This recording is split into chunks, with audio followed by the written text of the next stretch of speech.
உன் கண்ணீருக்கான விடை இதோ. இந்த வீடியோ உனக்குத்தான். இதை சாதாரணமா நினைத்து ஸ்கிப் சென்று விடாதே. இன்றைக்கு இந்த நொடியில் இந்த வாக்கு உன்னை சேர்ந்திருக்கிறது என்றால் உன் வாழ்க்கையில் ஏதோ ஒரு பெரிய மாற்றம் நடக்கப் போகிறது என்று அர்த்தம். என் அன்பு குழந்தையே, நமக்கு என்று ஒரு நல்ல காலம் பிறக்காதா? எல்லாரும் நம்மை பயன்படுத்தி விட்டு தூக்கி எறிந்து விடுகிறார்களே என்று நீ ஏங்கி தவித்ததை நான் அறிவேன்.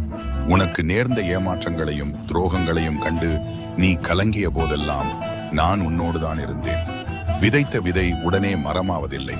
அதற்கென்று ஒரு காலம் உண்டு. இதோ உன் பொறுமைக்கான கனி பழுத்து விட்டது. உன் வாழ்க்கையின் இருண்ட பக்கங்கள் முடிந்து ஒரு புதிய அத்தியாயம் தொடங்கப் போகிறது. உன்னை வேண்டாம் என்று ஒதுக்கியவர்கள் முன்னிலையிலேயே நீ புகழோடும் நிம்மதியோடும் வாழப்போகும் விடியல் காலம் இதோ வந்துவிட்டது. உன் குடும்பத்தில் இருந்த குழப்பங்கள் நீங்கும், பணத்தட்டுப்பாடு மறையும், தடைப்பட்ட சுபகாரியங்கள் அனைத்தும் தடையின்றி நடக்கும். என் வேல் உன்னை